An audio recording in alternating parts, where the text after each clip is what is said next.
So today we're going to have the session 18 of our Bhakti Pravesa program. So I heartily welcome you all and thank you all for taking out your valuable time to understand these deeper concepts of spirituality, the path of Bhakti Yoga, which has been proclaimed to be the best and the eternal. So in the last session, we have discussed about the glory of deity worship, how it is different from idol worship.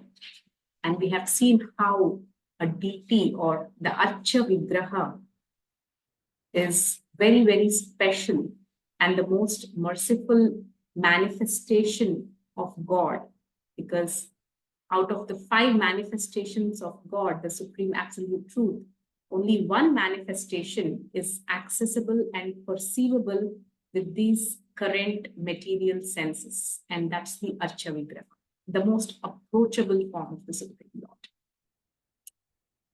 So, and we have also seen in the last session, we discussed about 2 most prominent deities of India, that is the deity of Udupi Krishna and also Sakshi Gopalji, in relation to the beautiful sweet pastimes that these deities have performed with their devotees.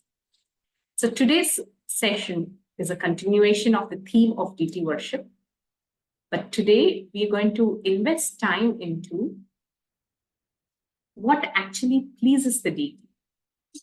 And I will leave more time for question and answers because many of you who are present here today are in your individual practice of home deity worship. You know, starting from it could be small or simple, and you might be having some doubts and clarification. So I will leave the floor open for questions and probably the last half an hour, and we will just have a half an hour discussion today. And this half an hour discussion, I want to dedicate it to the essence of deity worship. Yeah, so while practically rendering deity worship at home, it could be anything. The scriptures say the deity manifests in the form of paint, yeah, through wood. Yeah, so sometimes a beautiful painting, you know, it can be when it is painted according to the Agama Shastras, it is a representation of the form of the Supreme Lord. Or paint, wood, stone. You know, there are these 5 such elements through which you know, the Lord manifests in his deity form. And the deity form has to be according to the scriptures. It should not be according to one's mental concoction. There's a difference between idolatry and deity worship. Yeah. So idol worship is much condemned, especially if you go through the the Abrahamic statements. They condemn idol worship. Yeah, idol worship is very much different from deity worship. What is an idol? Idol is anything that you just make out of your mental concoction. But a deity is very much different. A deity, the form of the deity is very much stated in the Shilpa Shastras. They're stated in the Pancharatrika Vidhis. Yeah, how the deities have to be carved, what is their size, how their limbs have to be carved. Everything is stated with details. And they are invoked or they're invited by certain procedures which have been given in the Pancharatrika Vidhis. You know? So, that's what is the difference between an idol and deity. Prabhupada gives a very classical example of the difference between a deity and an idol.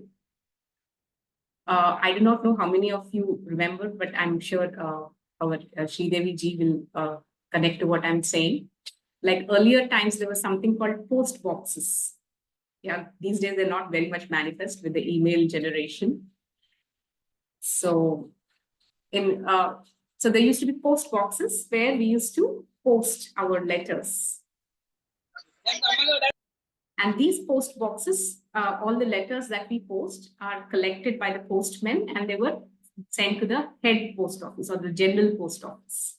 So this is the process. But there used to be also a look alike of post boxes, which used to be outside the houses, like where lettermen used to come and just drop letters, or but they're not the real post boxes. Yeah, they're lookalikes of post boxes. So a person who is not acquainted with what is an authentic post box sometimes goes and posts letters, puts his letters in the look-alike of a post box. That letter doesn't reach the general post office. Exactly same is a DT or an idol. An idol is a look-alike, but it's not the DT. Right? It might look like the figure of whatever we have concocted, we have had on the mind. But a DT is that authentic post box, which is connected to the general post office and which carries the messages. Yeah, but DT actually, in reality, is originally Krishna himself. There is no difference between Krishna and his DT form. But the DT is, it is made according to the Shastra, the Shastric injunction, and invoked. The presence of the Lord is invoked within the DT through, the mantras or, the invocation process, detailed process as is given in the Pancharatrika Vidhis. So that makes a DT different from an idol, just like this post box. So, and having heard this, the 5 most potent forms of devotion, as first we have discussed, is the association of devotees, the chanting of the holy names, reading of Srimad Bhagavatam. Today, now we're discussing the rendering of deity worship. And one more potent form is the dham, going to holy places. That will be our next topic of discussion. So, worshipping of deity, Shri Vigraha Aradhana, is a very, very potent form of approaching the Lord, connecting to the Lord, rendering service to the Lord. Yeah, if you go to Tirupati, the famous place of South India, the whole place is just centered around one concept, rendering service to the Lord. It could be either in the form of going and taking darshan, or the whole city is somehow or the other offering service to the Lord. They're running around taking anxiety to serve Lord Balaji, taking amazing bhogas, laddus, of what we call the bhoga that is offered to Lord Venkateshwara is very, very special. Especially if you go and attend the Kalyanam, what not amazing things they offer: the tamarind rice, the pongal, the laddus, then the did I forget something? What's that called? Vada. Yeah, the vadas, very, very famous, right? And similarly, every particular place has its typical variety of bhoga that is offered for the pleasure of it. If you go to Puri, my God, it is said that they don't give time for Jagannath's hand. The wetness, before the wetness of the hand dries, they'll offer another bhoga. So that's how much, it is, it's famous for prasadam, for the whole Jagannath Puri. The whole place, the whole temple is centered around offering bhoga to Lord Jagannath. Somebody is making the pots for the Lord. Somebody is busy making the firewood for the Lord, for the cooking. Somebody is getting the ingredients, and somebody is, cleaning the place, and somebody is carrying the cooked bhoga to the Lord, and somebody is bringing back the empty bartans, and it's bustling with the activity of just offering bhoga to Jagannath and bringing the Mahaprasad and then distributing in the Anand Bazaar. If you go to Jagannath, we have to go to this place called Anand Bazaar. This whole Anand Bazaar is completely the chappan bhog that is offered to Jagannath.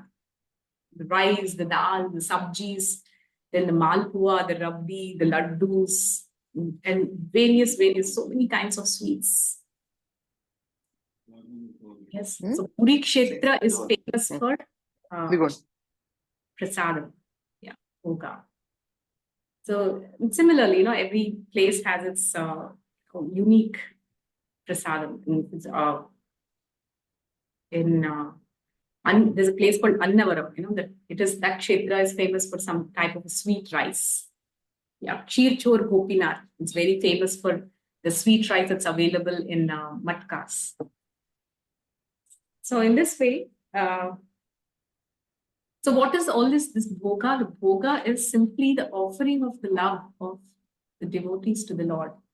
And the prasadam is, the Lord, after he tastes the bhoga that is offered to him, what he gives us is the prasadam. And this prasadam is not anything ordinary. This prasadam has the potency to invoke devotion in us. And what is this prasadam? It's like, the bhoga is your offering of devotion to the Lord, and prasadam is Krishna's mercy to you. It's equal to something like sometimes, to our neighbors, we give them something, right? We give in a box, let's say we give them some nice items, some gulab jamun or something, we give them. Then the neighbors honor the gulab jamun, and sometimes they put something back in that, maybe a cake or some rasgulla. So they pack back and they give the tiffin box back to you. Yeah, you open it and you see, wow, you feel so happy, the reciprocation, right? Similarly, you offer bhoga to the Lord with your love and devotion. It's an offering of your bhakti. And Krishna, tastes that devotion, and what he gives you in return is something you cannot imagine. He gives you, in reciprocation, his own love for you.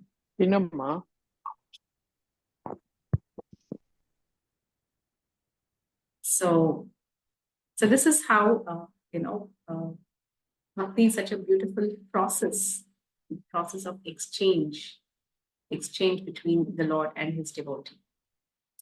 So what is the medium of this exchange? That is our topic today.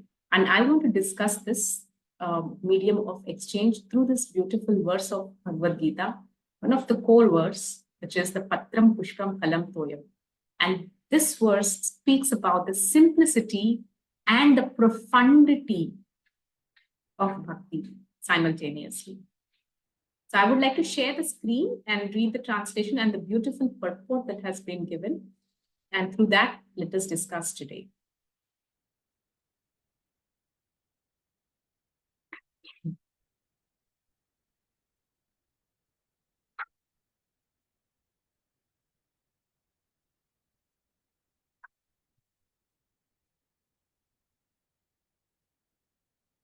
Yeah.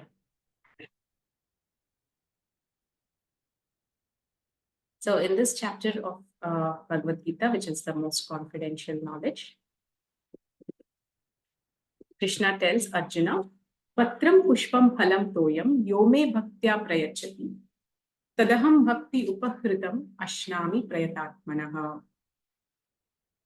Yeah. What is Patram? Patram is a leaf, as the name suggests. Pushpam, a flower. Phalam is fruit. Thoyam is water. Yome Bhaktya Prayachati. The speciality of this verse is the word Bhakti is repeated twice. Yeah. Yome Bhaktya Prayachati. Tadaham Bhakti Upakrita. Yeah. Whoever offers with devotion.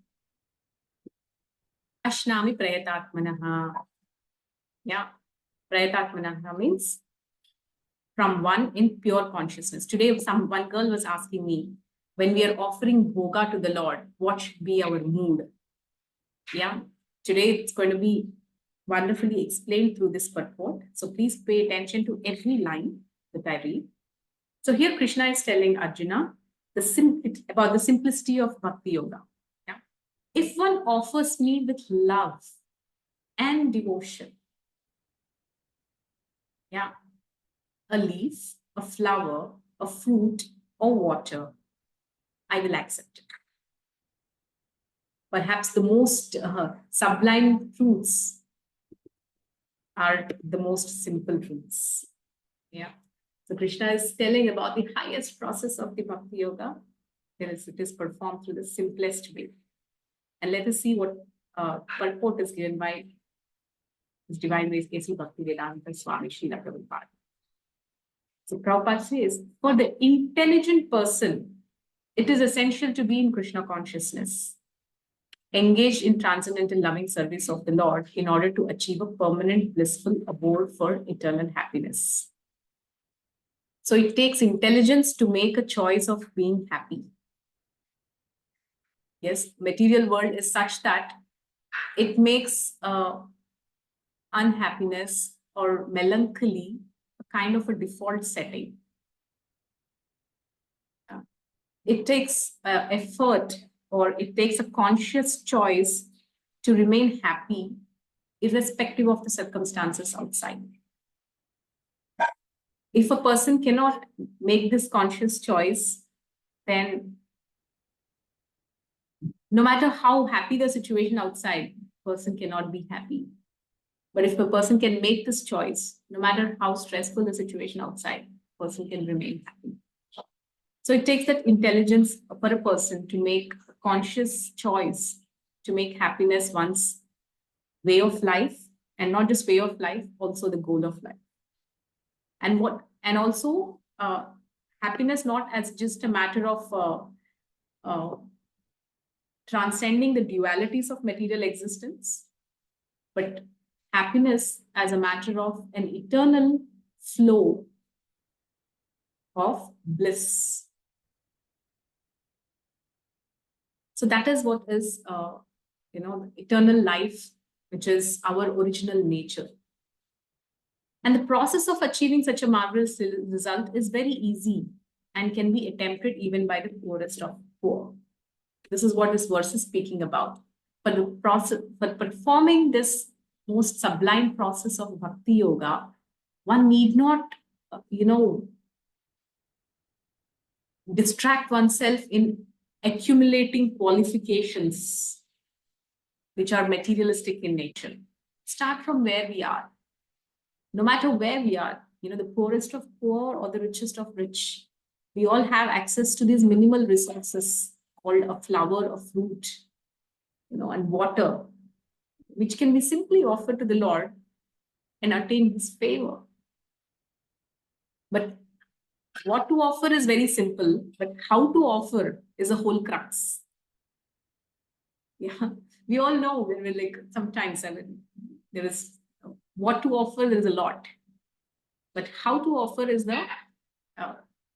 it's preparation of consciousness. Yes. So, it's easy to prepare the body, and it's not that easy to. If somebody is going to gym or doing yoga, you can understand it's not so easy to train the body. Yeah. Some days you stop your workout and it's back to its, the normalcy. So it takes little effort to train the body, and it takes greater effort to train the mind. Yeah. And the subtler the aspect of your personality, the more difficult it gets to align it, train it. And at the level of consciousness, it's most difficult to train. Yes. So that is why it is, ISKCON is International Society for Krishna Consciousness. That means you're transforming it from material consciousness, you're transforming it into God consciousness. The consciousness that has been materialistic, birth after birth, which is absorbed in matter, in thinking of matter, which is just aware of matter, which is conscious of matter. Yeah, that is materialistic consciousness. To transform it into God consciousness. That's the whole process of bhakti. So, and this process is very easy. That means it does not require any external qualification. Anybody can perform it. That is what this verse is saying. So no one therefore can be barred from Krishna consciousness. It is easy and universal. So Prabhupada is challenging. So who is such a fool that he does not want to be Krishna conscious by this simple method? Yeah. And that, It is the simplest method, and can give you the highest perfectional life of eternity, of bliss and knowledge. This is what we're all wanting at the end of the day, because this is our original nature, Sat, Chit and Ananda. This is our original and true nature. Yes. And how do we recover this original true nature? Simply by connecting to the Supreme Satchidananda through the process of Bhakti. So Krishna wants only loving service and nothing more. Yes, there are so many examples in the scriptures which actually say that Krishna is wanting only your love and devotion and nothing more. Can you give me some examples which state this fact that Krishna wants only your devotion and nothing more? Some examples from Bhagavatam or any scriptures. Sudama. Mata Sabri. Shabari, Sudama, yes. Hare Krishna. Yes, Hare Krishna. Whatever we offer with affection, whether it is water, leaf, or tulsi, it is God will be accepted with love and affection. Yes, so that's very nice, Sirisha. So my question is, some examples from the scripture which actually reiterate this fact. Vidura. Vidura, excellent example. Yeah. So there is this beautiful bhajan, right? Duryodhan ka bhog na kaiyo, rukh shaka vidur ghar kaiyo, aise prem pujari radhe, sham sham sham. So this is such an amazing example. Duryodhana wanted to invite Krishna, and he prepared a huge chapanbo, more than that, innumerable dishes, all the royal delicacies, and for a manipulative purpose. So Duryodhana ka bhog na khai, Krishna did not go there. He didn't care for all the opulent food that was waiting for him. It was prepared especially for him by Duryodhana, because he knew what was the intent of Duryodhana. He didn't go there.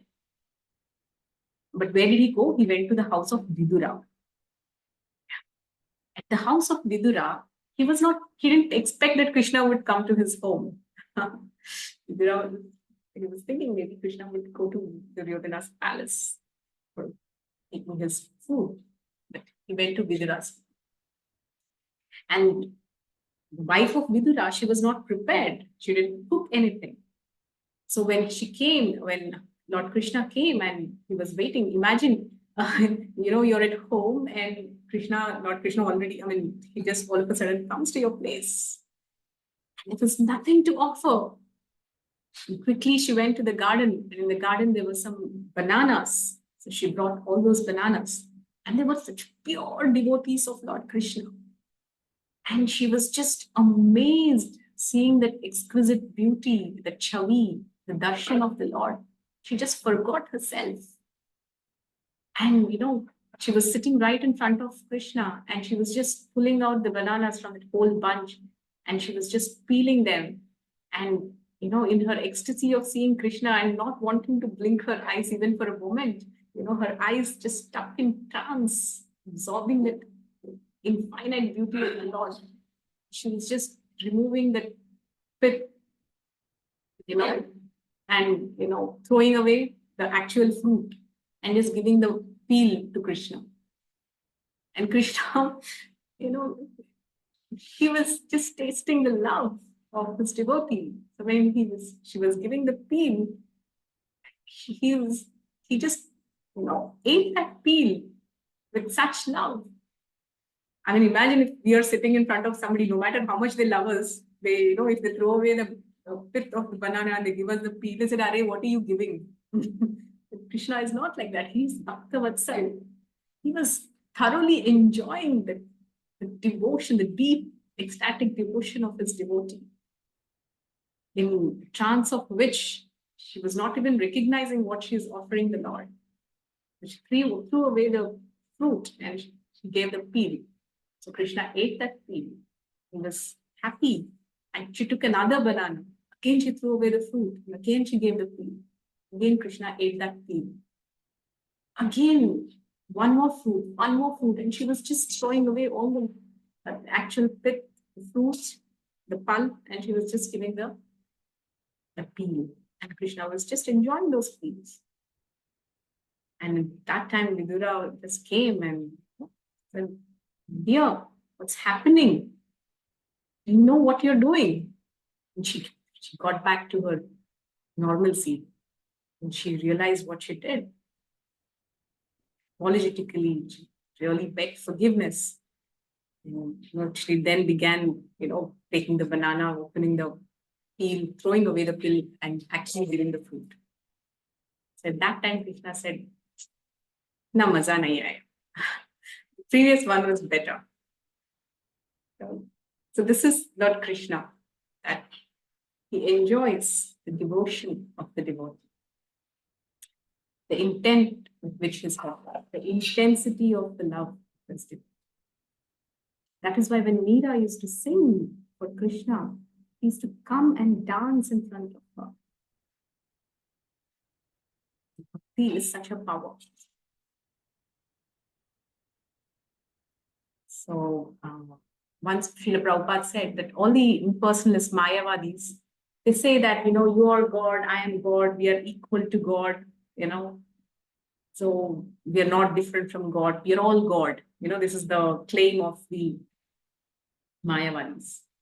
So Prabhupada said, "Are you're all, all these Mayavadis, you're struggling hard to become God, but we are superior to God. We are the father of gods, devotees,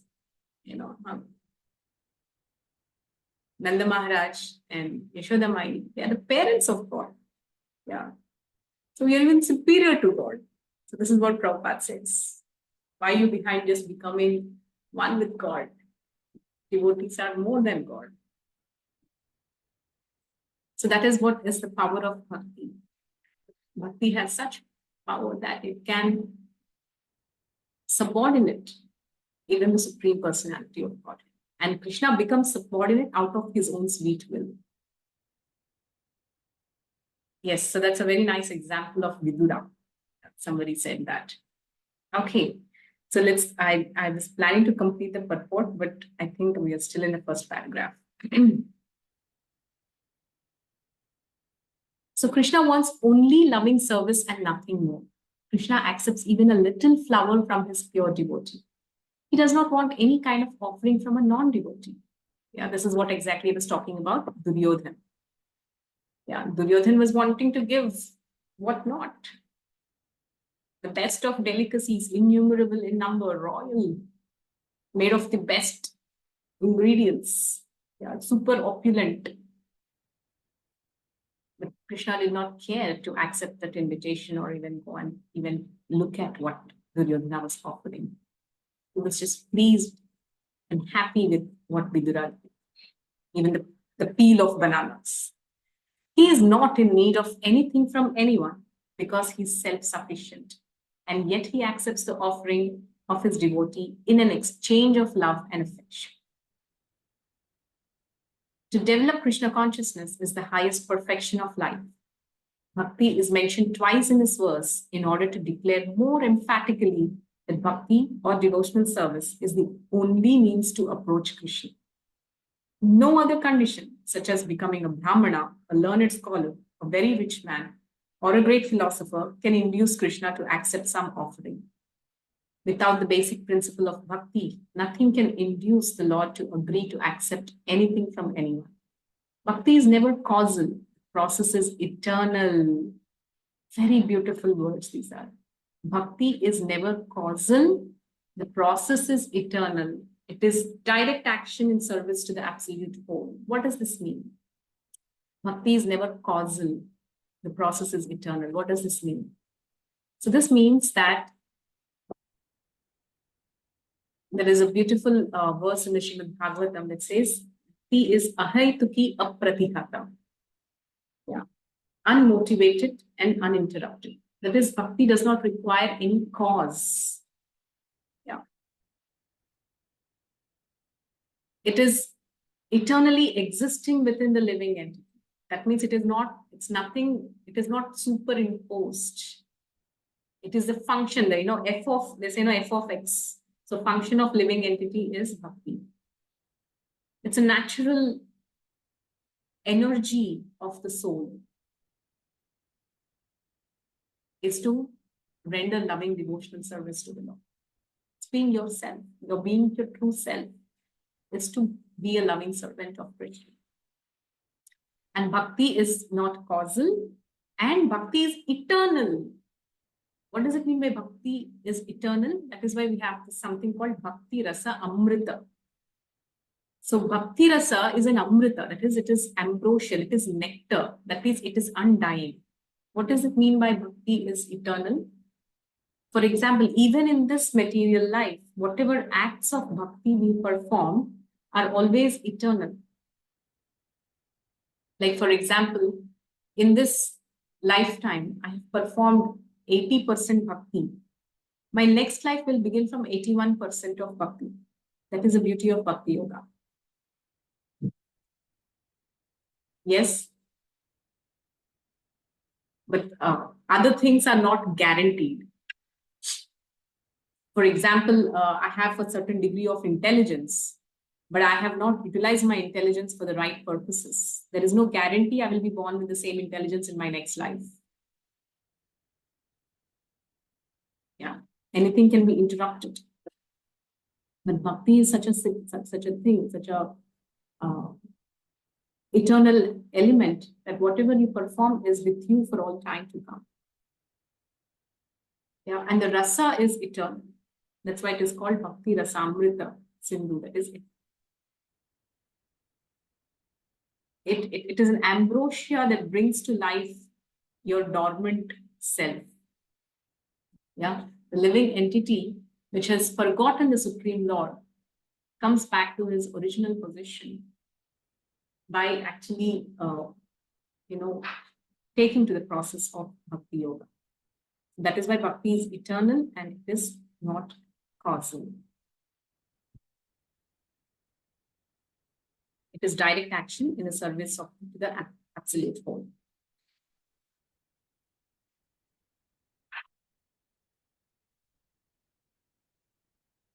Yeah. Yeah, we will just read this paragraph in. I was planning to finish the whole purport, but I don't think we'll finish. Okay, Lord Krishna, having established that he is the only enjoyer, the primeval Lord, and the real object of all sacrificial offerings, reveals what types of sacrifices he desires to be offered. If one wishes to engage in devotional service to the Supreme Lord, in order to be purified and to reach the goal of life, the transcendental loving service of God, then one should find out what the Lord desires of him. Yeah. So, and one who loves Krishna will give him whatever he wants, and he avoids offering anything which is undesirable or unasked. So, real love is about giving the person what that person wants, not what you want. Oftentimes, in the name of life, in the name of love, we impose ourselves on others. And we say that, Arey, you're not, don't you see, I love you so much. How will that person see? You're trying to love according to your own ways. That's not real. Find out what pleases the other person. Like, for example, at home, let's say mummy likes gutti vankai, but you made very nice aloo fry for her birthday. But somewhere mummy does not like aloo fry. So is that really an offering of love? Of course, you put your effort. It is an expression of your love. But real love means to actually understand what pleases the other person. Okay, mummy likes this. Let me prepare that and give her. And when her heart is pleased, that is really an expression of my love. It is said to love means to serve, and to serve means to please. So if you really love someone, you will put your effort, a conscious effort into understanding what will please the other person. Similarly, devotion. So devotion is not my way. It is Krishna's way. It's not about what pleases me. It's about what pleases Krishna. That is true devotion. And what pleases Krishna, he has eloquently spoken in the scriptures. He has eloquently spoken in scriptures as to how to perform. He's eloquently speaking through the acharyas, how to render devotional service. So when we do that, we are exactly doing devotional service because that is pleasing the Lord. But if you want to do my way, there is no guarantee that it will please the Supreme.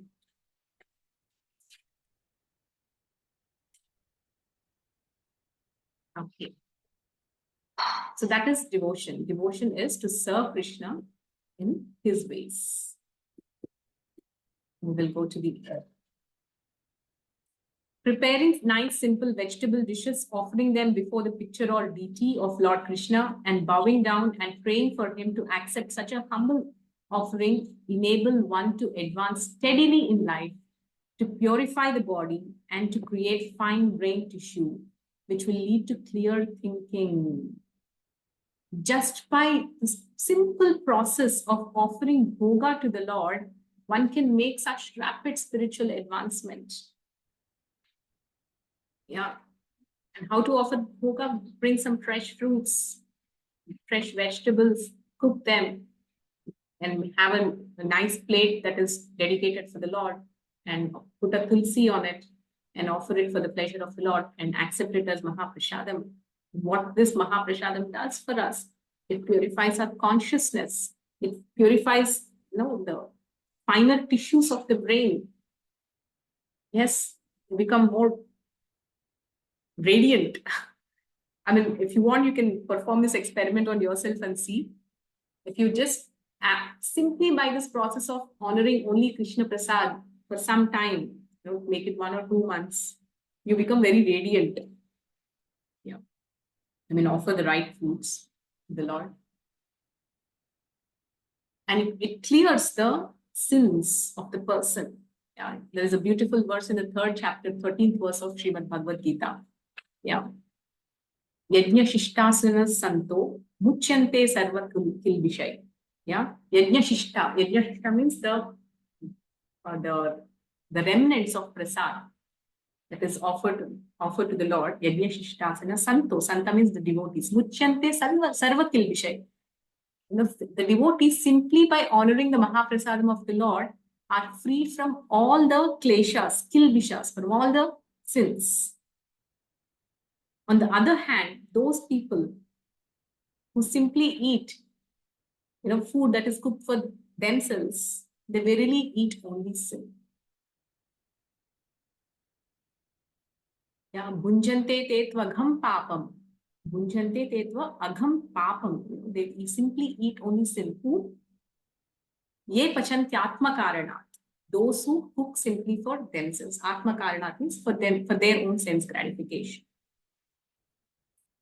So this is how devotees, simply by the simple process of offering the bhoga to the Lord and accepting his Mahaprasad, become free from so many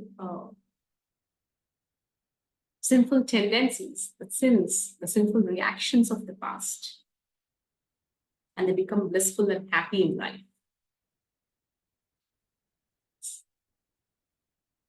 So as I said, it's a very simple process, but not easy, because we are so conditioned to eating the pizzas and the pastas of outside. Yes. Okay, so let's the last section. Yeah, and how does Krishna accept this prasad? When we, how does he accept the bhoga? When we offer the bhoga, then with an intent, we call out, we offer prayers, and we ring the bell. And Krishna hears that intent of yours in offering the bhoga. And just by hearing, Krishna accepts your bhoga and gives you his Mahaprasad. So this is the beauty of Lord Krishna's personality. For us, seeing is not eating. Like, for example, somebody gives us our favorite dish, like rasgulla or rasmalai or biryani or pizza, whatever we like. They give it, we see it, that's only one step to eating. The next step is we actually have to put it in our mouth, taste it, relish it, and that's when we actually ate. Yeah, because our sense of sight is different from the sense of taste. Yeah, we cannot taste with our eyes. We can only see with our eyes. And we cannot see with our tongue. We can only taste with our tongue. Yeah, and we can only smell with our nose. We cannot smell with our ears. So our senses are localized. But Lord Krishna's senses are not like that. Yeah. Krishna can Anghani Yasya Sakalendriya Vritti Pashyanti Panti Kalayanti Chiranti Ananda Chinmaya Sadujjvala Vigrahasya Govindamadi Purusham Tamaham Bhajami. So what does this mean? Krishna can see all his Anghani Yasya Sakalendriya Vritti. On his body, all the senses are manifest. Like he can see through his hand also. And Krishna can taste through his eyes. He can perform, every limb, every part, every minute part of his body can perform the function of every sense organ that we know. This is Krishna's transcendental body. Angani yasya sakalendriya vritti.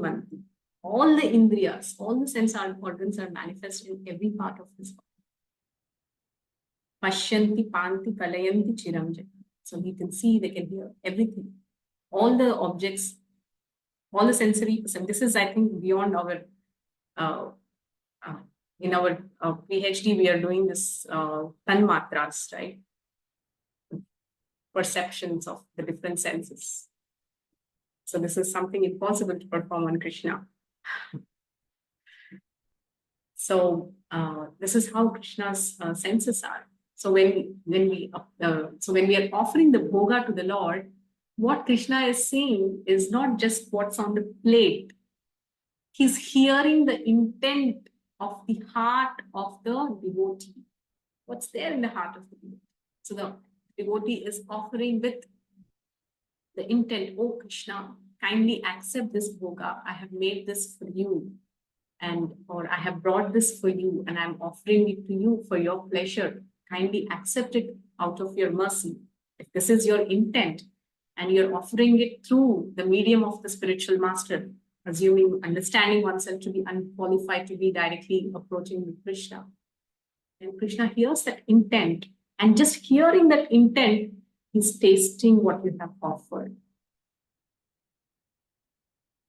So this is how Krishna tastes through what he's hearing. On the other hand, you offered the best of whatever you did, seeing YouTube or the best of, these days on YouTube, many recipes are available. Looks the best of the dish. But it's just an exhibition of your own talent and you're offering it to the Lord and you're hardly bothered whether the Lord accepts or not. Do you think the Lord would be pleased to accept? No. So one thing is to, of course, when you're preparing something for the Lord, we should also prepare in our whatever is our best possible capacity to cook nicely in the best possible way with the best possible ingredients. And, even when you're offering to the Lord, nicely put it on the plate, decorate it and garnish it. And then offer to the, that's an expression of one's love and devotion. And then offer it to the Lord and the Lord will be pleased to accept. So the point here is what Krishna is hearing and tasting is the devotion of the person who is offering more than what is being offered. It's not the content, but it's the intent that really matters at the end of the day. And that intent is what is correct. Okay, so we will end this here. Any questions or discussions? So in today's session, we have discussed about the second part of the deity worship. We tried to understand what is the heart of deity worship. The heart of deity worship, whether you're offering bhoga or whether you're offering arati, whether you're waking up the deities or offering water to the deities, or dressing the deities, making garlands for the deities, or any service that you're offering at home, or when you're visiting the deities outside, or you're taking darshan of the deities outside, what's most important in this entire process of deity worship is the content of the heart, or the intent of the worshipper. And what is that intent? It's that which pleases Krishna. The attitude of devotion, of pure loving devotion. This we have seen through the examples of some devotees and some pastimes. Okay, I will end here. Thank you all. Any questions or discussions?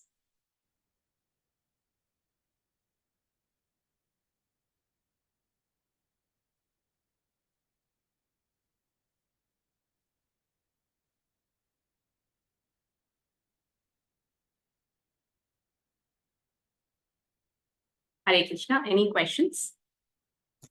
Hare Krishna Mataji, Dandavat Pranam. Dandavat, yes.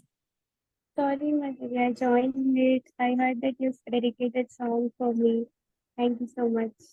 Oh yes, we sang a nice song for you, Jyotsna. Today is your very happy birthday.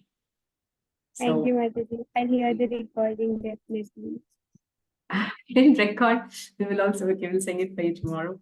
But we really wish you all, we sincerely offer our prayers that may you flourish in your material and spiritual life, both together parallelly, and be a nice practitioner of Bhakti Yoga and a shelter giver to many in the future.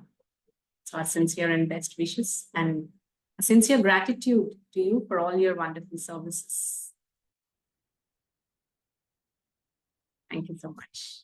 Thank you, Mataji. Mataji, Yeah, there are some questions on the chat. Yes. yes, ma'am.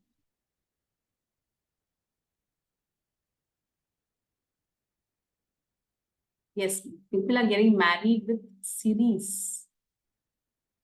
What's the series in the name of love? Deities.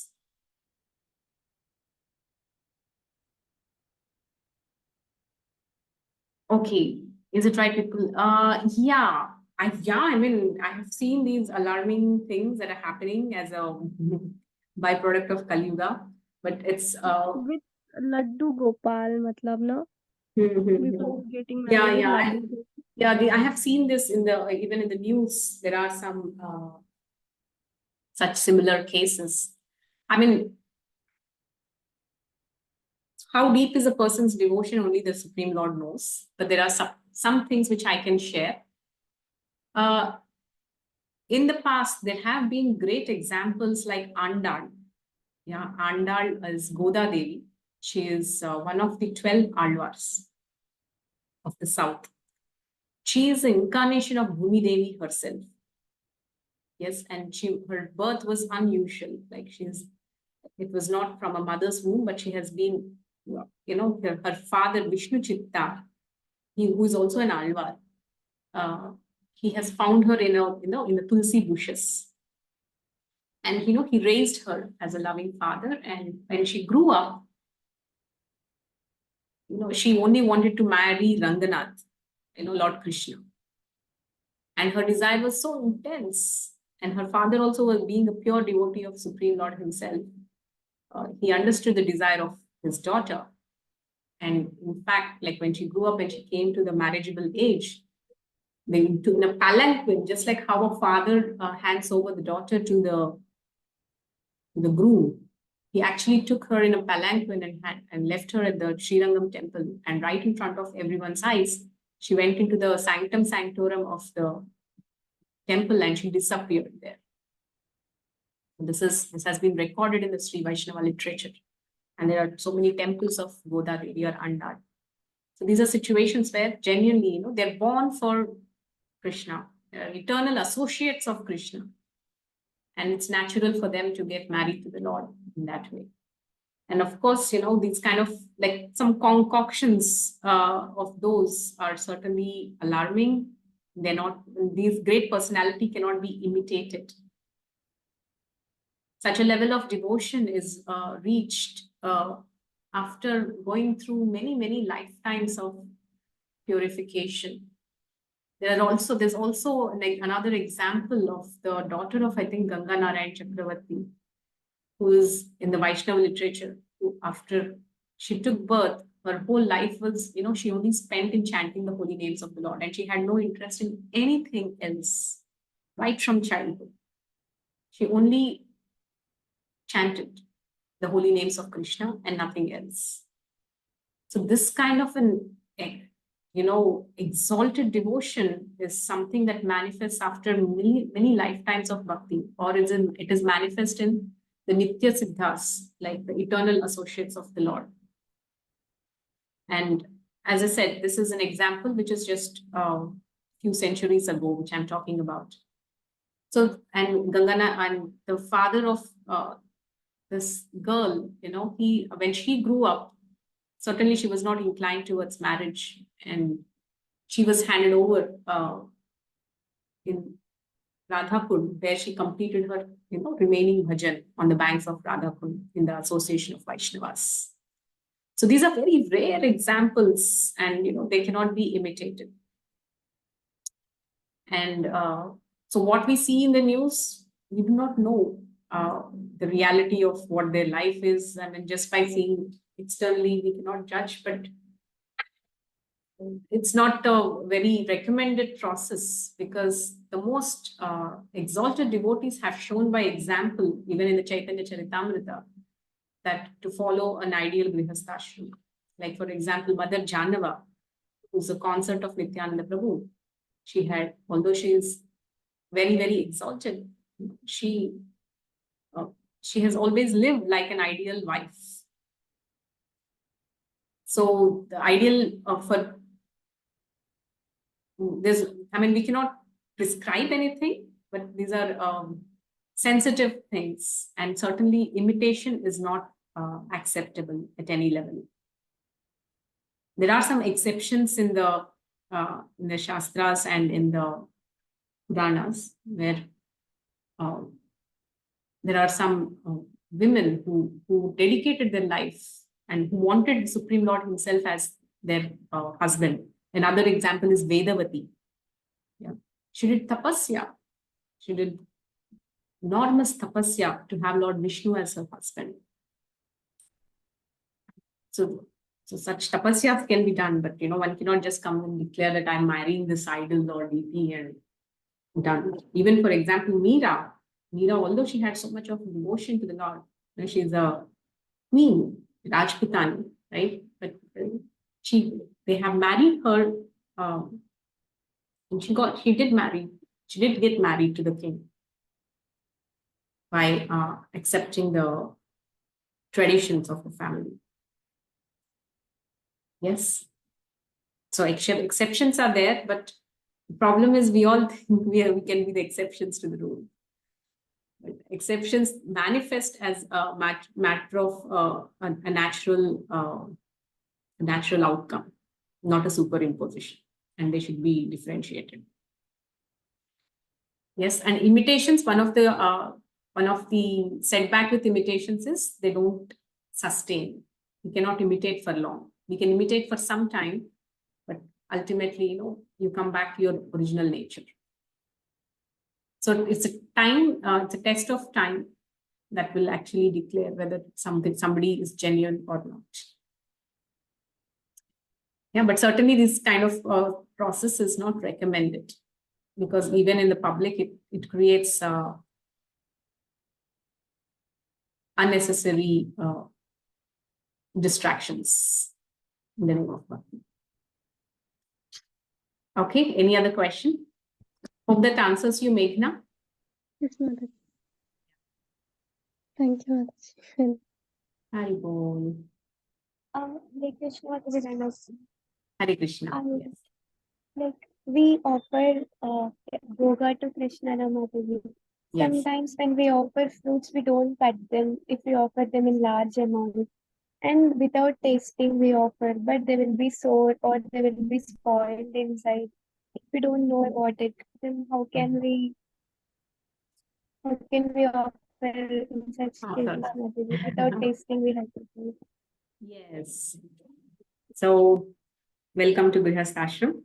So it is very important to learn this art of selecting nice fruits and vegetables. The more you go to market, the more you get used to it.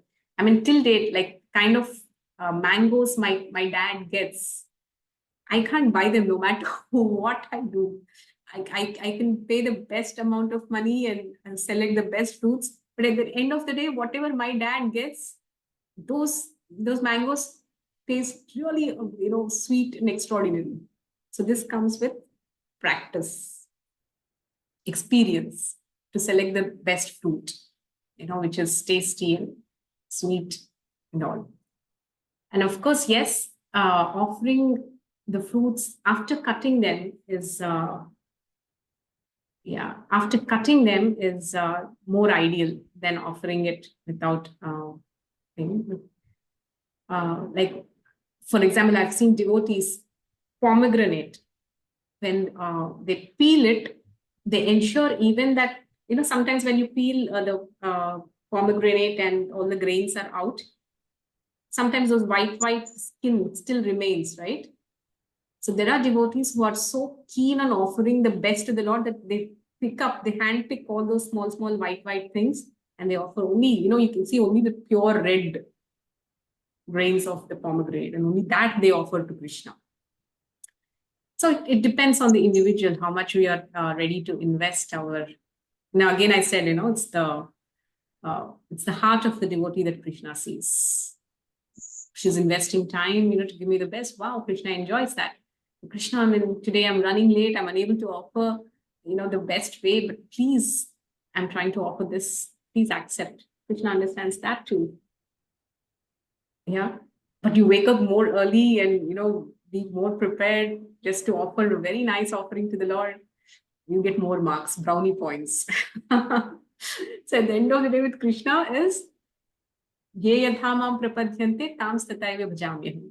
Whichever way, whichever mood, whatever intensity you surrender and serve Krishna, with that intensity, Krishna reciprocates. So once Prabhupada said, one should know the art of pleasing Krishna. It's an art. Okay, so I hope I could contribute something to jokes now. And Yes, I'm happy you're buying fruits. more than supermarket, try the sabji mandis. There is more personal interaction with the sabji walas. Yeah. And it's also a good thing to buy these fruits in a outside market rather than, ordering them home. Yes. Yeah. Yes, Neha. Hope we wish you a very nice and blissful deity worship. Very happy to see all of you worshipping Tulsi Rani, and I keep seeing the pictures of your deities, your worship places, and your nice, beautiful Tulsi pots, the way you're watering them and caring for them. It's really amazing. It's really beautiful. It heals the heart, more than anything, Bhakti is such a sweet process. It heals the heart. So thank you. I will, let me at least end the recording here.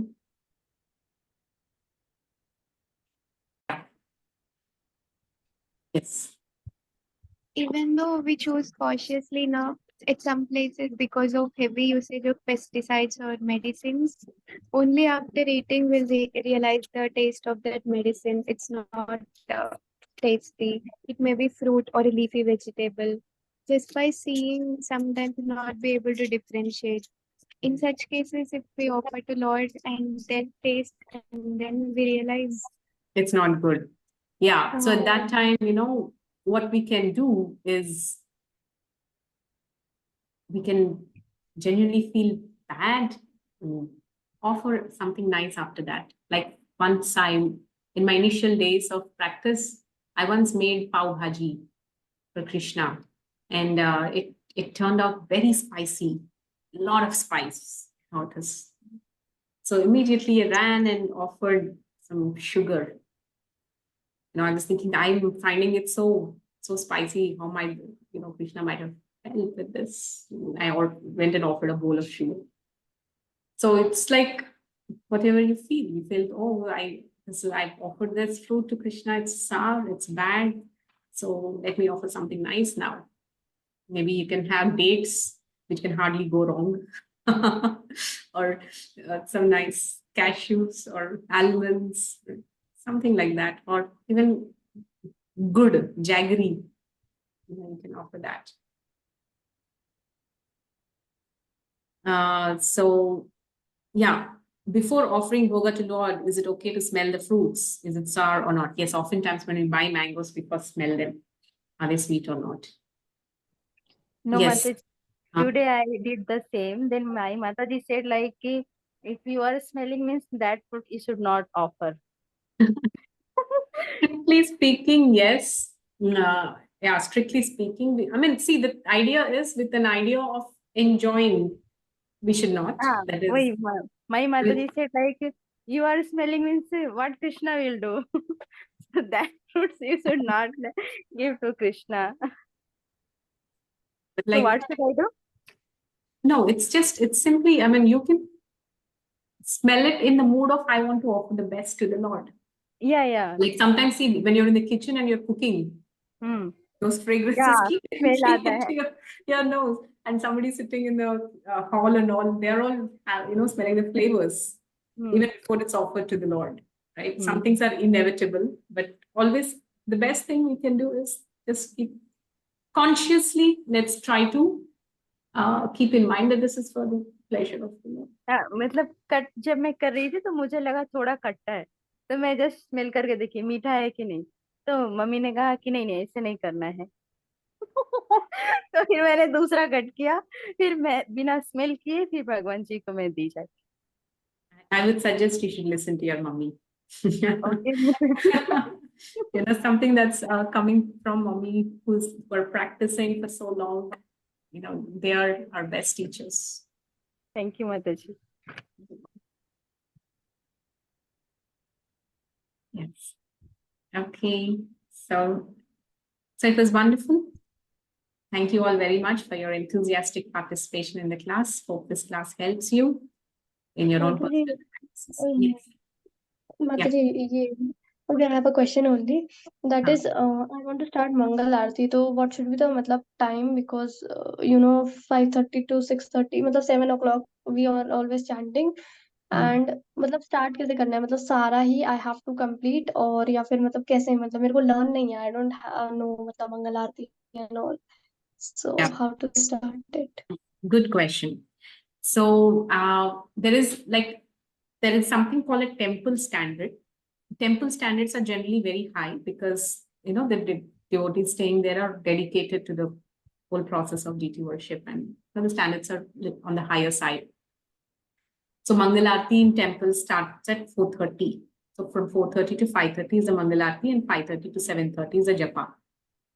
So, but for grihasthas, the general recommendation is that from 5 to 7 you finish the japa, and 7 to 7:30 you can have the Mangalarti. So that because temple Mangalarti, the idea here is that whatever standards you have started, that should continue. So today I started with 4:30, like after 1 week, it should not be 5. And after 1 month, it should not be 6:30. It should not go like that. So start with 7 a.m. and continue at 7 a.m. If you wake up early, you can wake up the deities early at 4:30 itself and offer Mangal Bhog. Generally what they do is 4:30, you wake up the deities, offer them Mangal Bhog, and 5 to 7, you sit in front of the deities and chant. Okay, and 7 a.m.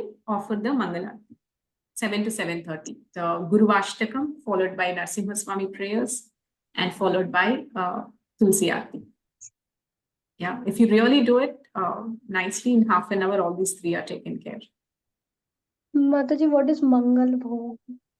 Mangal Bhog. Mangal Bhog is the first offering that you offer to Krishna when you wake him up.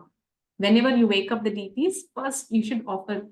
Yeah, the process is you wake up the deities, you greet them, you offer them water, and then you offer something to eat.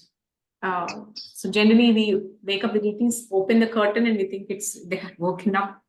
Yes, that's one part. You open the curtain, but immediately offer some service. That is offering a bhoga. And Krishna likes to eat something sweet in the morning when he wakes up. So of anything sweet. Generally Mangal Bhog in temples or many devotees who have deities, they offer some nice sweet like rabdi, rasmalai, or any sweet, custard, any sweet Krishna likes to offer in the morning. So in the absence of a prepared sweet, you can offer dates or anything sweet like a mango or good, anything sweet. That is Mangal Bhog. After offering मतलब Mangal Bhog I have to मतलब chant and उसके बाद मतलब ऐसा नहीं हो सकता कि मैं अगर 7 बजे ही पूजा कर रही हूँ तो मैं 7 बजे ही भगवान को उठाऊं. हाँ, if you're that's fine. Mata ji I don't have deities, I have मतलब photos. हाँ, so fine. I mean, even photos, you can follow the same process. Like for example, before I had Radha Krishna deities. He had a big lamination of Radha Shyam Sundarji. So I almost used to offer the same aartis, offerings, and services just as how much I used to offer the deities. So in a way, it was helpful for me because the standards were already set, except for the dressing. So it's nice always to follow. Even if you have photo frames, you can follow some basic things like regularly cleaning the photo frames with a fresh napkin, offering a glass of water that essentially 4 times it has to be changed, but at least twice on your end. And start with something simple. Okay, so when you wake up, do the first thing is offer water, offer bhoga. Take the bhoga and then offer aarti. That's the process. Aarti should always be preceded by offering something to eat. Okay, yeah. So this is the process. Wake them up, offer water, offer bhoga. 5 minutes, at least 5 minutes you should offer the bhoga, 5 to 15 minutes. 5 minutes after that, take off the bhoga and then offer aarti.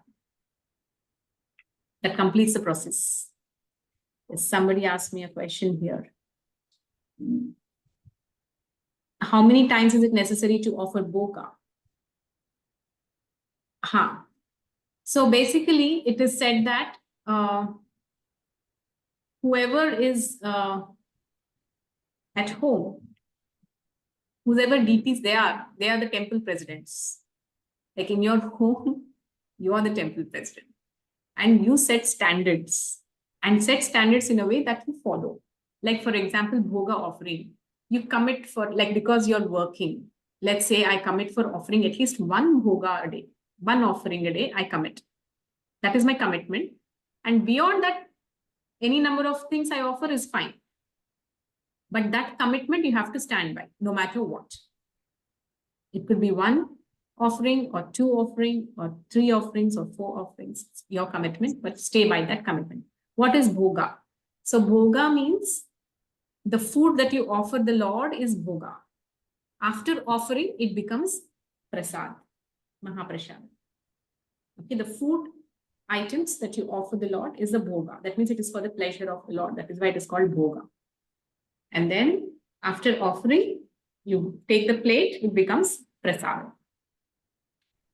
Is it clear, Saraswati? Yes, Mataji. माता जी वो क्या बोलते हैं मतलब माता जी जैसे prayer जैसे mobile को तो मतलब उसमें लेके जाना पॉसिबल नहीं है मतलब मंदिर के अंदर ना क्योंकि मैं झूठे हाथ से भी टच कर लेती हूँ तो ऐसे मतलब लिख कर मतलब आई डोंट नो मतलब how to speak it's like Bengali language तो थोड़ा वो मेरे को ऐसे है तो मैं लिख कर भी प्रॉपर नहीं उसको बोल पाऊंगी तो कैसे करूँ ये मैं विदाउट वीडियो और ऑडियो कौन सा भोगा ऑफरिंग प्रेयर्स नो माता जी मंगल आरती मंगल आरती that's acha how will you sing without seeing is that your question that's fine in 1 month you'll catch it Till then, you can play it record. I mean, your mobile. It's you do one thing every day. Take one verse and understand the meaning of it. It's easy. Yeah, within 2 weeks you'll get it. Not a big deal. And especially if you go to temples and attend Mangalarti, so in all the group you'll definitely get it.